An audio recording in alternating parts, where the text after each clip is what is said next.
Send in the clowns.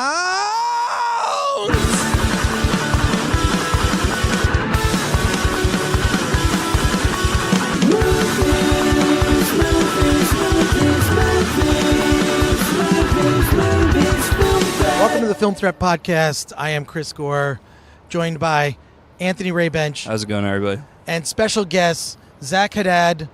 Hi, guys. How's it going? And Charles de Lauzirika. Hello. And we've just exited. We just saw it. And I should mention, What is it? We saw it. Stephen King's It, and we actually just got out of the screening. We're here at LA Live, where we saw the screening at the Regal Live Cinema, and so we were trying to figure out where's a good place to record a podcast, and it's like, well, just broke out the microphones, and here we are standing at LA Live. So if you hear weirdness in the background, that explains what that is. But now let's talk about it. We're just going to dive right into it. I have not read the books, and I only vaguely remember the old movie that I think everyone agrees was Disappointment. It's weird. Just a few days ago, I was in Las Vegas with some friends for a bachelor party. And of course, as you do, before you go out into town, you watch It on television. Right, because it was playing. Yeah, the old Tim Curry version was on TV, and wow, was it not good. It has not aged well. I had vague memories of it being on TV as a kid or young adult. And being creeped out by Tim Curry and clown makeup, because anytime Tim Curry goes creepy, he's like super creepy. He's awesome when it comes to that. But it's so cheesy and so not scary in any way. In fact, it's kind of like embarrassingly bad funny, that original. So that's why I was kind of hopeful that this new It would really be more faithful to probably Stephen King's vision and certainly be more scary. Well, so what did we think of It? Well, I have read the book, and I do have to say that it is a lot more faithful than the 1990. Okay, actually, here's the thing. It came out in 1990. It's 2017. That's how many years, guys? Right. Yep. So that's fun. Yeah. But what I will say is that a lot of the violence, a lot of the stuff was just kind of more obviously because that was a TV show, or it was like a miniseries on TV, I should say, when it came out. But They were able to, with the rating, kind of go there. And I feel like you see that with the kids, you see that with a lot of the gore, and so that was kind of fun. When you say go there, I think what you mean by that is, one, it's incredibly violent, and not just violent, it's like violent towards children, which I think we haven't seen to this degree since my recollection, Jaws. Yeah. The original Jaws, when the little Kittner boy, like Guts is gonna pull. So like when you see violence, it's one thing, but you see violence against children or animals, that I think is just more affecting. And additionally, when you say go there, it's the relationships of the kids feel very real to me. I mean, they're talking about measuring their dicks, or like just like being that like awkward age, and are you trying to impress someone, or you're trying to not be bullied, or it's the weird Wild West of, I think, that awkward age of junior high, which was actually almost like, I think, Charlie, you pointed out, it was like almost like a movie unto itself, like just that aspect of it that was it's as interesting a storyline as or maybe more interesting. I think it's more interesting because, like, for me watching this, look, it's a very handsomely made movie. It's beautifully shot. It's incredibly well cast. I think the direction was phenomenal. I mean, there's nothing bad to say about the craftsmanship of this film. I just felt the horror aspects actually were kind of not nearly as effective as the coming of age aspect of the story. I mean, I loved watching these kids. I loved their interrelationships. I loved their struggles. You mean the losers? The losers, yeah. Yes, the losers.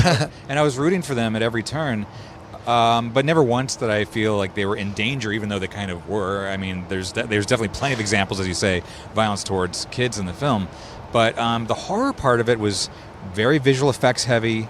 It was too much, in my opinion, of like too much Pennywise, too much like, hey, how do we find a new way to kind of contort and twist him into some scary, pose. Well, yeah, I think that the issue may have been, this is a weird, it's just screen time. Yeah. There was so much screen time, like after a while you're like, yes, we have seen you a lot, and by seeing, and I know by now that like something horrible is going to happen, but it's also going to be, Get away. It's basically like if they made Jaws and the shark worked.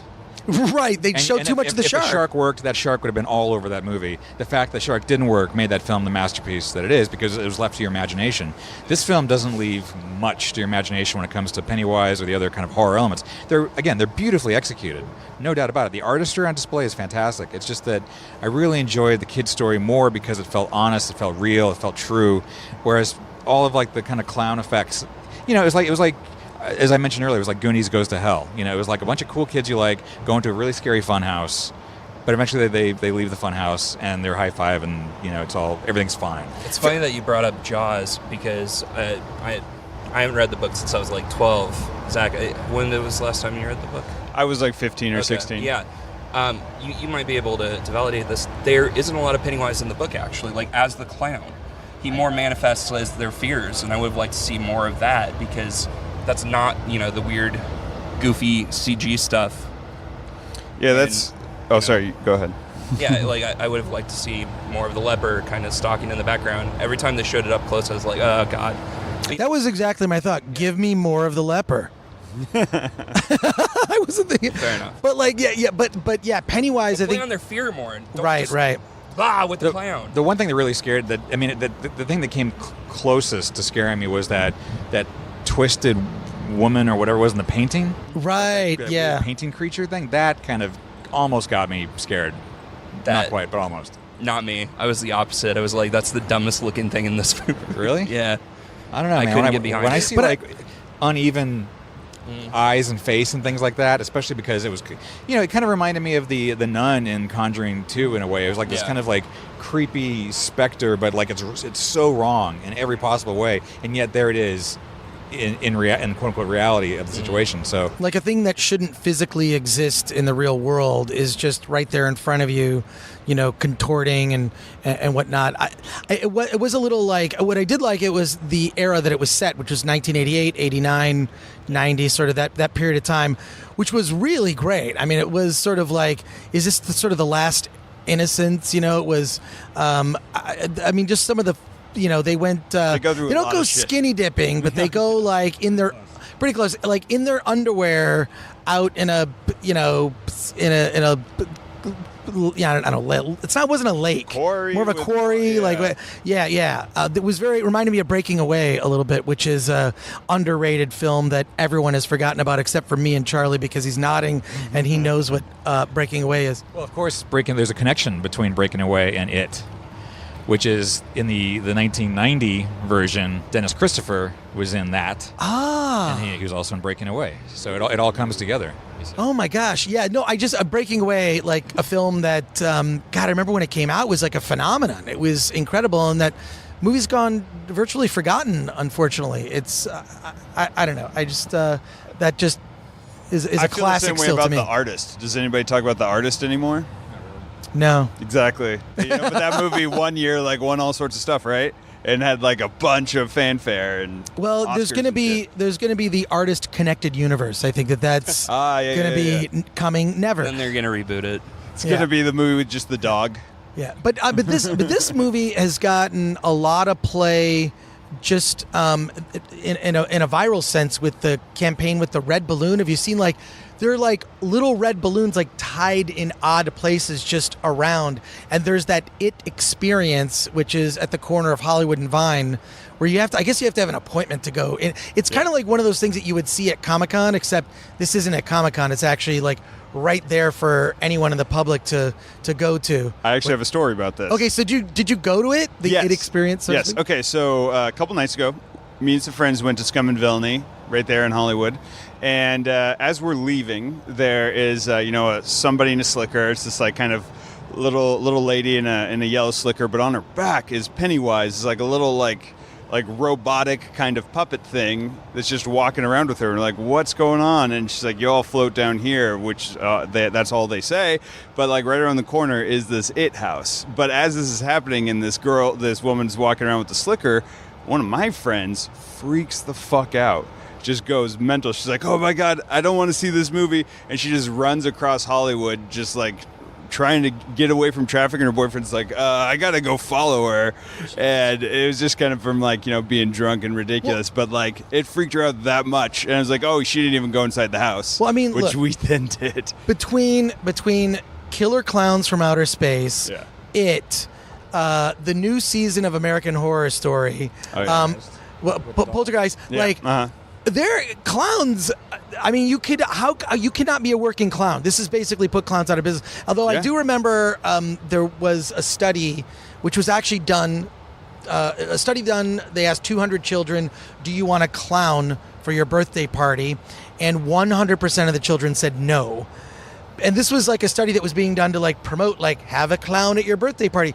Kids do not like clowns. That's the best campaign. I feel like between Heath Ledger as the Joker in Dark Knight and all the, clowns are now. Does anybody remember John Wayne Gacy though? Right, even John Wayne Gacy. I mean, like, clowns are now an image of horror. Clowns are not associated with delight and being nice to kids. It's a mask worn by creepy clowns that want to kill you. But I have to say, it's also become kind of a cliche. I think that scary clowns, like maybe, I don't know, 10, 15, 20 years ago, that was something I think would genuinely be scary. But now I just feel like it's been done so much. I mean, watching it today, I was thinking, wow, again, beautifully made, but I feel like I've seen so much of this in other variations before, which is why, again, like the horror elements, the visual effects elements, as beautiful as they were, didn't resonate with me as much as the human story did, which I think is actually a testament to the filmmakers, that they managed to connect on a human level in spite of all the razzmatazz going on screen, which there's a lot of. There's a lot of really, beautifully executed visual effects. Just, man, the human component was so much better. Well, I mean, I'm glad you brought that up, because if you actually cut out all the whole clown monster scary, you would have a good movie. You'd have a movie about a young boy that lost his little brother. Yeah. His little brother went missing, and there's no explanation for it. I would love to see an experimental edit of it with all the Pennywise stuff, all the visual effects stuff taken out, and just see if it still works. Like, in some ways, it might even be scarier, frankly, just to see hints of, like, the drain in the street, and just like, but not see anything of Pennywise. I would just love to, it might not work, but as an experiment, I would love to see that. I mean, it played on these fears that I had forgotten that I had as a kid, which is, can you just go get that thing in the basement? And one of the young characters, Georgie, is walking into the basement, and the sounds you hear, the sound of a furnace, the sound of, like, what's that dripping in the background? Those three reflections. Yeah. It looks like was that a creature? It's like, no, it's just, light bouncing the wrong way. It's just like those weird fears as a kid that, maybe you still have some of those fears. I don't know. And one other thing I want to say is that, there's been a lot of attempts at 80s nostalgia in the last X number of years, because, a lot of us are 80s kids. We love the 80s. We love the movies of the 80s. We want to recapture that. And I feel like, we've seen that quite a few times now. This one, to me, has been the best of the kind of 80s nostalgia wave, because in terms of recapturing what it was like to be a kid in the 80s. I believed every single one of these actors. I believe they actually were living in the 80s, even though they're not. I just think it did a really terrific job. I mean, forget like the little details of the movie marquee with Batman and Lethal Weapon 2 on it. It's like, yeah, those are nice touches, but that's easy. Like, you can do that. Stranger Things does that like every 5 seconds, right? They have a really great thing in the background. This, to me, just captured life. It wasn't about the gloss or the artifice or the gift wrapping of the 80s. It was what's the actual gift, what's in the package. I thought this did a really great job. And also, like, the strangeness of parents and adults. Like, what are the jobs that parents have? What are they doing? These are like weird mysteries as a little kid, like, that I remember thinking about. I don't know, I feel like I'm really in touch with my inner child and can kind of go back to that pretty easily. But that's something that it played on also with the characters, is that the adults in the story, I mean, they're really few adult characters that of significance, right? And they're all pretty shitty one way or another. right, they are. They literally do nothing One's to like, help any hey, of the stop situations. looking after your brother who's been missing for a year. You got to get over it. Or like, hey, I'm kind of maybe rapey. I don't know. Like, there's all sorts of weird characters in this, parent-wise. Yeah, that's That out of context just sounds weird, right? But that's fine. no, but yeah, it does make sense. Now, do we want to get into spoilers at all? I feel like we've talked we haven't really gotten into spoilers. We're talking about I mean, before we do that, we're not going to do spoilers at the moment. But what worked, what didn't work, for everybody.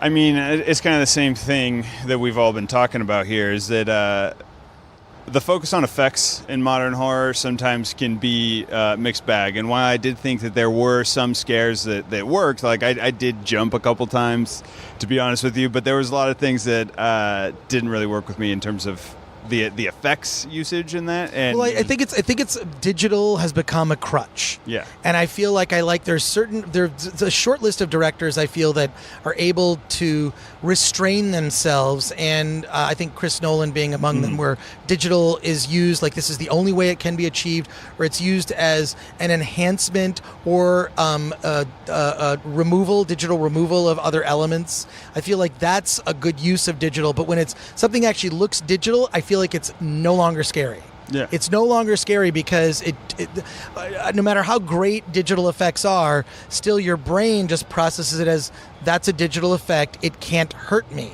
It's it's so I don't know. I feel that it's when used in horror too much, like a digital. This is my argument where I don't like, and I think the DC movies are most guilty of this, is when the main villain is a digital effect. Yeah. I feel it has no, I feel like some of the greatest villains in movie history have been played by people. Even Emperor Palpatine, right? Yeah. Scary was an actor in makeup. And sometimes the makeup, you could see the seams, and it's still, no one noticed that. Yeah, exactly. They were focused on the performance of Ian McDiarmid, so... I will say, though, I did like that scene of Beverly in the bathroom of just everything exploding blood, and it did feel like almost like a little bit of like an young Sam Raimi moment. I feel like with the hair coming out of this, like it was a little too gratuitous, a little too much at first, but initially I'm like, oh, this is a cool effect, and it was very visceral, but like that was one of the only moments I was like, oh, this at least feels real. This is a tangible, gross moment that, was by comparison better than all of those other effects. Speaking of that scene, though, the other movie that came to mind was The Shining, and not just the movie, but the teaser trailer with all the blood coming down out of the elevator. And that, to me, is still a bajillion times more terrifying. Yeah. It's the music. It's sort of like the unexplained nature of it. It's like you can dump gallons of blood in any scene, and unless there's some sort of like deeper level to it, it's just a visual effect. It's just blood. Yeah. And I was thinking about that. Why is The Shining, not just that scene, but the whole movie, another Stephen King adaptation, which King famously does not like, it's so, to this day, powerful, effective, scares the hell out of me, even though I've seen it a million times. And I think it's because it's psychological. I think it cuts into a much deeper level than mere entertainment. This, to me, is great entertainment. I mean, I would recommend it, that people go see it. But it is very easily digestible. It's like it's an easy horror film. You can definitely be scared. You can definitely kind of like be into it and kind of ride it like you would a roller coaster. But it's a roller coaster. It's not a walk in the woods. It's not like something where you get truly terrified. It's a fun house. Well, I agree. Definitely fun. And I want to point out also with The Shining, correct me if I'm wrong, not one digital effect. That you're correct. Yes. This is before any of that. The special nonsense. Right. Yeah. Right. But it definitely felt like a ride, and I was entertained as I was watching it. I even tried to scare Anthony once because we were sitting next to each other. You hit me really hard in the arm. Did I? Well, I was trying to go like a typical cheesy. I thought I was getting attacked. Like I was ready to throw punches. No, but I see. Okay, all right.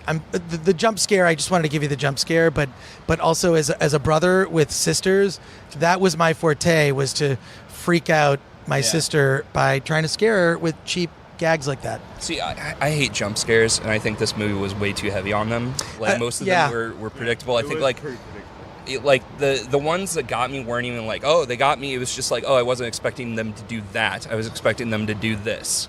One scene that was really effective for me was the projector scene. I loved that. I ate that up. It didn't scare me, but I was just, I really liked the effect of like Pennywise kind of like growing monstrous in this like small enclosed room or garage, if you will. I loved that. That was like, it's in the trailer too, that scene, or portion of that scene. Yeah, portion of it. But even then, I didn't expect it to go into that. Like, I was just like, oh, he's gonna, rawr into the camera, but he just grows into this massive, like, crazy creature, and I was like, oh, this is awesome. Speaking of jump scares, and to go to yet another example of a better jump scare that has no visual effects at all, is The Exorcist 3, which is, for my money... Oh, I love The Exorcist 3. The Exorcist 3 still, for my money, has the best jump scare of all time, that hospital hallway scene. When I first saw that, I didn't see Exorcist 3 until it hit VHS. Mm-hmm. And when I did, and that scene came up, I had to rewind it like 9 times to desensitize myself to it, because I would not be able to sleep that night with that jump scare in mind. This movie has a ton of jump scares, and they're effective, but man, there's just something about reality that horror desperately needs, and you can have all the power in the world to create whatever great visuals you want. The shots of the well at the end and the kids floating, beautiful. I mean, like truly beautiful imagery, and yet I'm just sitting there like passively watching this thinking, wow, that's really pretty. It's a beautiful shot, incredibly well done, bravo. But at no time I'm sitting on the edge of my seat thinking, oh fuck, I'm really scared. So that's the difference between, I think, like 70s horror and earlier, and then you get into the 80s where it gets a little bit more amazing stories, Tales from the Crypt, kind of like EC Comics fun. And I don't think we've ever quite recovered from that in terms of studio horror film. And indie horror has gone all over the place, which is great. But studio horror, I think, has gotten kind of into this sort of like very digestible, easy, again, kind of like carnival type horror. I'm just glad we're not stuck in the whodidits of the late 90s and early 2000s. Like, I'm glad to see like actual like ghost stories again. But this is like, I feel like this is sort of 2 podcasts in one, because I think we've determined that entertaining, but sort of lacking in deeper layers. But let's get into the spoiler stuff, because as we were walking out, I think everyone at the screening we were at enjoyed the film, but at the end I'm walking out going like, so we have 2 characters that killed their parents. I'm assuming everyone who's listening to this has seen the movie now, if you're listening to the second half, or read the book. The second half of this podcast. But yeah, so we have 2 characters who killed their parents, and also we have this thing that goes unexplained, where we have the floating people that are floating. Georgie is not among those floating, so it's not like, I think I was mentioned to you that it's not like the end of Close Encounters where everybody just gets returned to their loved ones in some blue light hug ending that one might expect. I thought it was going there, and I'm glad it didn't do that, but I didn't completely get the logic. So the creature was attracted to the fear, somehow attracted that and fed off of the fear of each of those characters, which is why it manifested visions of the thing that each of those characters feared the most, and so it fed off that fear to what end? That was a throwaway line. In the book, the creature actually consumes them, but the reason why consumes them how? Like just eats them? Physically consumes their body and their soul. And he explains like the fear thing is like it's salting the meat. Like the more he scares them, the better they taste. That's why he plays mind games with them. That's why he kills some kids, so all the kids are kind of afraid. It's kind of like a Freddy Krueger type thing, where the more the kids are afraid of him, the more powerful he is, the more awesome, tasty kid meat you get. But you never see what the actual creature looks like. You see sort of this mouthy thing, this sort of mouth with endless teeth. It He's looks a like spider. The inside of a dune sandworm. It's a spider? He's a giant spider. Spider, basically. Giant spider. Pennywise is just his favorite form to take on, but it is not his true form, which, there you go. Oh, and it is from outer space. Stephen King and his Coke like habit. That's pretty much what it is. Yeah. What? Yeah. He does not have a coke habit. He had a massive coke habit. Really? Did he ever talk about it? Oh yeah, he's talked about it quite a bit. I have to admit, I've not read every Stephen King book, but the ones I have read, it's interesting. He has an amazing way of hooking you in beautifully. I mean, he hooks you in better than anybody, and he maintains that for quite a while, setting up what you think is going to be this incredible third act payoff. And pretty much every book of his I've read, and even a lot of the movies that have been adapted, cannot stick the landing. They something goes awry in the third act, or I agree. Something silly comes out of nowhere. I mean, my favorite Stephen King book is The Stand. I mean, I love that so much, but that ridiculous ending. I mean, what was like 80% a masterpiece, that 20% or even 15% of it is so devastatingly bad. It almost makes me rethink the rest of the book, which is why I've always been curious if they would ever be able to make a compelling feature version of The Stand. The miniseries set aside for a second. Like, I do believe you could make a compelling feature, but you got to figure out that third act. And the same with it. I thought this third act was like, first of all, I thought the film was a bit too long. That was like maybe 10, 15 minutes, a bit too long. But that final showdown felt, again, very like it was like the super boss level on a video game. I just felt like it was just a little too distance from the reality that we've been so in love with up until that point. Yeah, that third act just didn't exactly work for me either. It just but also, am I the only person that had all these questions? I'm sure, didn't you guys have the same questions, or like it just felt like there was first I was just trying to connect the logic, and I'm like, all right, I'll just buy into the logic of the film, but like I can answer another one of your questions. Please answer something involving a turtle. Am I wrong? Explain that the one. bully that killed his dad, actually, obviously at the end of this, they tease that this is chapter 1 because, the book takes place in 2 parts with the kids, and then later on they confront the entity as an adult. In chapter 2, like, when they're adults, that kid is in a mental institution. Like, he's like catatonic, and the occurrences that happen kind of wake him up, and he goes back to Derry and kind of confronts the kids. So, I mean, that's going to be touched on later on. So wait, there's going to be an It sequel? Yeah. With the kids as adults? They're already working on that. Pre-production, apparently. And it's set present day? Yes. That's actually kind of cool. Mm. I like that idea. So, yeah, but no one else had like the same sort of nagging questions. I'm just thinking, assume you have not read the book. Yeah. Okay, because most people going into this movie, let's be honest, haven't read the book. Mm-hmm. They're seeing the movie read it in a long time. Right, yeah, seeing the movie fresh. They've seen the marketing, they've seen creepy clowns. I hate that. I'll go see that. I want to, so they're going to have these questions if you only are living in the logic of the movie. A lot of things just didn't connect for me, especially having to do with the ending. Yeah. Well, we should have stayed for the post-credit scene, right? Was there a post-credit scene? No, I'm just saying that shit. I'm going to be really mad if there's just all the kids like, and what do we do now? We just floated down, and then it just cuts to black.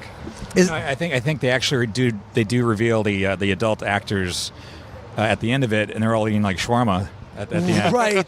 Yes. Right. Or it's Captain America giving a whole speech about patience. Yeah. Oh, that was probably the best Marvel I agree. button. I was so howling good. at that one. That was so funny. They just what is it? Yeah, exactly. Yeah. In the book, I don't think Beverly actually kills her dad. I think he's still alive. But did she kill her dad, or was that a vision? I don't know. Yeah, that's what I thought. And then she goes to live with her aunt. Yeah.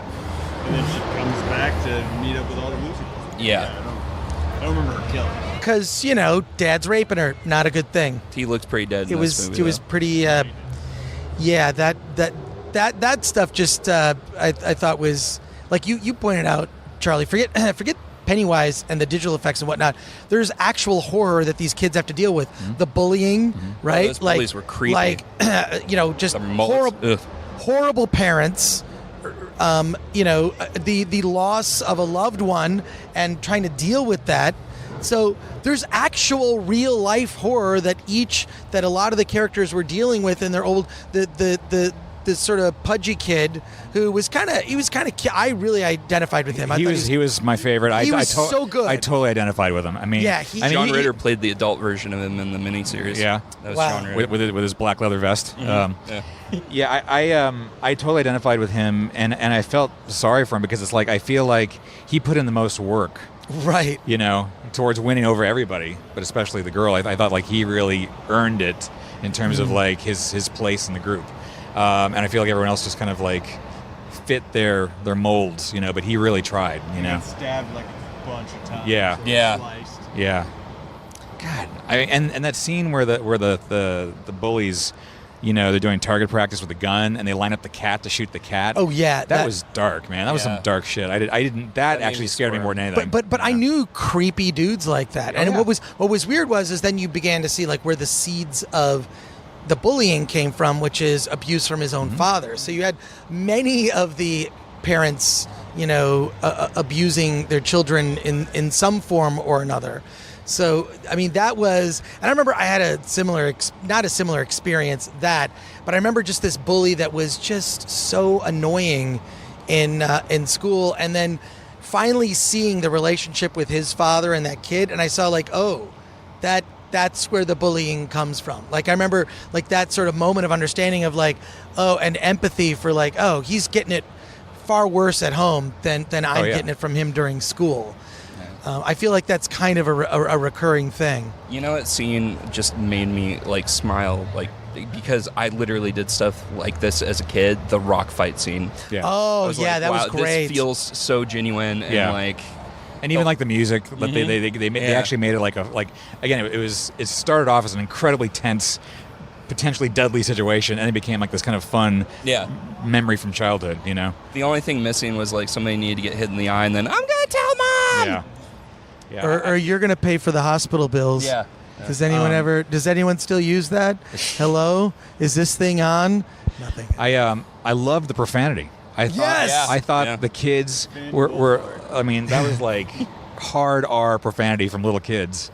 That was so much fun, and actually, again, realistic. You know, it felt so real. I feel like it might. You know, it did feel very Stranger Things. Which to be fair, this predates Stranger Things. Yeah. I mean, but one of the actors, one of the kids, is one of the actors is in both exactly, and it did have that Stranger Things kind of vibe in a way, but so I don't know. I think that's popular now. It's interesting. These are almost like two sides of the same coin. I think that Stranger Things gets the supernatural stuff right. Like, it gets that stuff better because it had a logic to it. It had a logic to it. It had a very interesting new universe we hadn't quite seen before. So the supernatural side of Stranger Things I find fascinating in a way that maybe the domestic drama part it's fine. It's serviceable, but the underside to it all is really, really fascinating. This was the opposite. This, to me, the underbelly of the town and Pennywise was fine, was serviceable. It was the family life of the kids that I thought was super compelling. And again, I would love to see a non-Pennywise version of the movie. Someone should cut that. Do like a fan cut. I think that would totally work. That would be great. So what's the final verdict across the board here of the convening of the four? I personally think that I'm a one-and-done kind of guy with that one. I agree with Charlie saying that it's easily digestible. It totally is. It had a couple good moments, but I'd give it, say, if we're going out of 5, I'd give it like a 2.5. Well, easily digestible. You know what? Almost like a little children to a giant spider from outer space. Right. A digestible. Man, when he like rips off Georgie's arm like in that drain, I thought that was crazy. That's I mean, that as an opening is that's and here's fucked up children stuff now. Yeah. The only thing that might have been better is the opening of Jaws. I mean, just in terms of the shock value, and I think really prepared you for what was coming. I mean, I would just on my scale, I would recommend actually seeing this movie in the theater. I feel like it's worth it. It's look, it's not going to change your life. It's not going to win Oscars, but I mean, a good time at the movies for sure, and you're going to come out probably like we have on this podcast with a lot of questions that remain unanswered, and maybe that's actually a good. Knowing that now that I didn't know about the part 2, I feel like that now I feel satisfied because I feel like those unanswered questions will be addressed in part 2. I mean, I'm just assuming in the book it was like, I mean, it just didn't fully explain everything, and maybe as kids they didn't understand it, but now as adults can return and seek those answers. So yeah, I actually, I'm not going to say I highly recommend it, but like, look, go to the movies and be scared. Why are they? Look, if you're actually even hearing me say this, you have already seen the movie because we have gone through so many spoilers. We ruined the entire film for you. So again, based on a book that's been out for decades. Right, yeah. So, I would see it again, but probably not any more than that. At a drive-in? Yeah, definitely. A drive-in. Love the drive-in. Yeah. That's a good call. Yeah, No, that would be a good drive-in movie. I would give it like a 3 out of 5. Like like Charlie was saying. I think what everybody kind of agrees on. The kids are great. That relationship, that dynamic is really strong. Scares, not so much. I really didn't like the digital scares. So I don't know. All right. I mean, I don't really have a score in mind. Sometimes when I have mixed feelings about movies, it's a love-hate thing. This is a love-like thing. It's like, again, love the human side, only like the supernatural side. I recommend it. I definitely think people should see it in a theater because, again, it's so beautifully made. The sound design's incredible. It's a visual experience that I think will not be as satisfying on TV, even a big screen, or your phone, which I think a lot of people probably see this on a plane or whatever. But I just think go see it with a big packed audience and go for the ride, and just don't expect anything more than a ride. It's just another really cool attraction to the theme park that you're gonna enjoy. You're gonna probably scream a little bit, maybe. You're gonna come off thinking, "Wow, that was really cool. Maybe we'll see it again. Maybe we won't. I don't know." You know what it is? It's like, you know what it is actually? It's like the movie, because now we're coming up on Halloween season. I break out my Halloween decorations about October 1st, end of September, October 1st, and then sort of leave them up for a long time. But it reminded me of, it's sort of the movie version of a maze. You know, when you go to like, yeah, I thought the same thing. Not Scary Farm or Universal like escape rooms Horror and Nights, things, yeah. escape rooms. It reminded me of like, oh, this is just someone took like all the fun of those mazes. Like, I'm going to go around this corner. No, there's a scary thing. I'm going to open this closet. No, there's a scary thing. I'll go into this bathroom. No, there's blood everywhere. It's like, it basically was the movie version of a maze. And on that note, or on that scale, do you guys have like a Halloween or a horror film that you could recommend that might not be at the top of everyone's list? I mean, at the top of everyone's list is probably John Carpenter's original Halloween. I mean, that, having seen that back in the day, I mean, from the score to Jamie Lee Curtis to everything about the original Halloween, love that movie. But I'm saying one that would not be one that everyone knows about, like one like that people would have a sense of discovery. I mean, I already said it before. The Exorcist 3, I think, is a really great unsung gem of a horror film. It's smart, it's witty, scary as hell. It's not perfect, but what it does magnificently.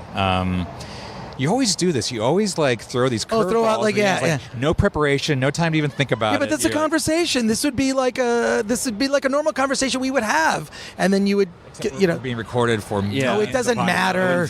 No one listens to the Film Threat podcast. Look, if you listen to the Film Threat podcast, send a self-addressed stamp envelope to Film Threat 5042 Wilshire Boulevard, PMB 1500, Los Angeles, California 90036. Send a self-addressed stamp envelope. Put a postage on it. I'll send you a DVD. If there's enough postage for a DVD, I'll mail you back one. I'll mail you stickers or whatever. Just because that just proves that you, or you know what? If you did listen to the Film Threat podcast, just tweet at Film Threat. I listened to the Film Threat podcast when you talked about that one part of the podcast when you said, no one listens, but some people do. You're insulting our 13 fans, Chris. Right? I would say, like, well, this one actually, you know what? A lot of people do know. It Follows is one that like has stuck with me. That has really stuck with me. I love I'm a big stickler for just logic in films. It has to follow its own rules, and creates a set of rules that, and then. I really love that movie. Plus the fact that it's a beautiful looking film, and it's the relationships felt authentic to me. I agree with your comment about the logic in It Follows. I love It Follows. I think it's a fantastic film. The logic seems to get a little wobbly again in the third act when they get to the pool. But that's every movie logic. Yeah. They go, okay, here's the rules we set, and now it's third act, so we're going to throw you some curveball that you didn't expect. Right. Every movie does that. But I do think It Follows is another like kind of gem that maybe a lot of people don't think about because it's an indie film. But I do think it's been certainly well celebrated in like the last few years that it's been out. There's something about slow walking, like evil, like whether it's It Follows or Michael Myers or the zombies in Romero's Dead movies. I mean, what is it about slow walkers? Because in this film, we didn't really we didn't get that. We got like this kind of like Jacob's Ladder, head shaky, kind of like violently racing at you kind of thing. What's scarier, slow or fast? I'm going to say slow. I'd say slow. That's slow. I mean, like Why is from. Because I think it's that anticipation. And also I think there's something about that harkens to a dreamlike state. Because I think a lot of things that are scary are primal fears that we have. And if you just think about your dreams, I mean, things move slowly in a dream. Things are, you're running, but it's like the sensation of trying to run in Jell-O, a vat of Jell-O, like Twin Peaks. Oh my gosh, yes. Well, I mean, I think no one better captures the dream state better than David Lynch. I mean, his Eraserhead to me. I saw that as a kid, as a high schooler. It just blew my mind at midnight screenings of it, and I was just obsessed with seeing that movie over and over again, returning to see it, and just being blown away by it. It really is a dream state where there is no logic. That's the thing, is like David Lynch's rules. There are no rules because it's dream logic, and in that anything is possible, but things do connect in weird ways. We could go on. We should do a separate podcast about Twin Peaks, because yes, we should for sure. But any other Halloween or horror film recommendations? Something not on a top 10 list, but you would recommend? Yeah, for sure, Hocus Pocus. No, I'm kidding. That was a fun one, I guess, for Halloween. No, but Charlie, you actually mentioned probably one of my more favorite ones is Jacob's Ladder. I love that movie. I feel like it's a classic, and it's maybe not on a lot of people's radars. I mean, if you like film, you've probably seen it, but I've asked every one of my friends, and none of them have seen it, which is weird. I mean, they're just, I don't know. But I love that. They're not your friends. Those people are not your friends if they don't know that movie. But like specifically the party scene in that film with like Jezebel, the Jezebel character, like the getting lizard overtaken. tail. Yeah, with all that stuff, and then the horn going through her mouth. Yeah, like that to me is a pretty damn good jump, and a lot of it has to do with the fact that it's animatronics, that it's a real tangible thing as opposed to a visual effect. And I feel that we need more of that sort of thing in horror.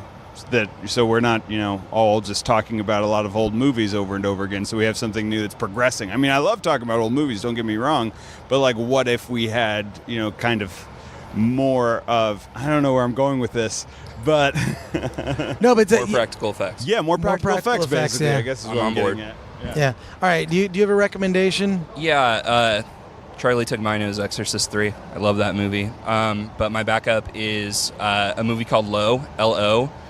It's this really cool movie. It's not really scary, but it's got the kind of like Pennywise-esque, like kind of jester fooling around with mortals type thing.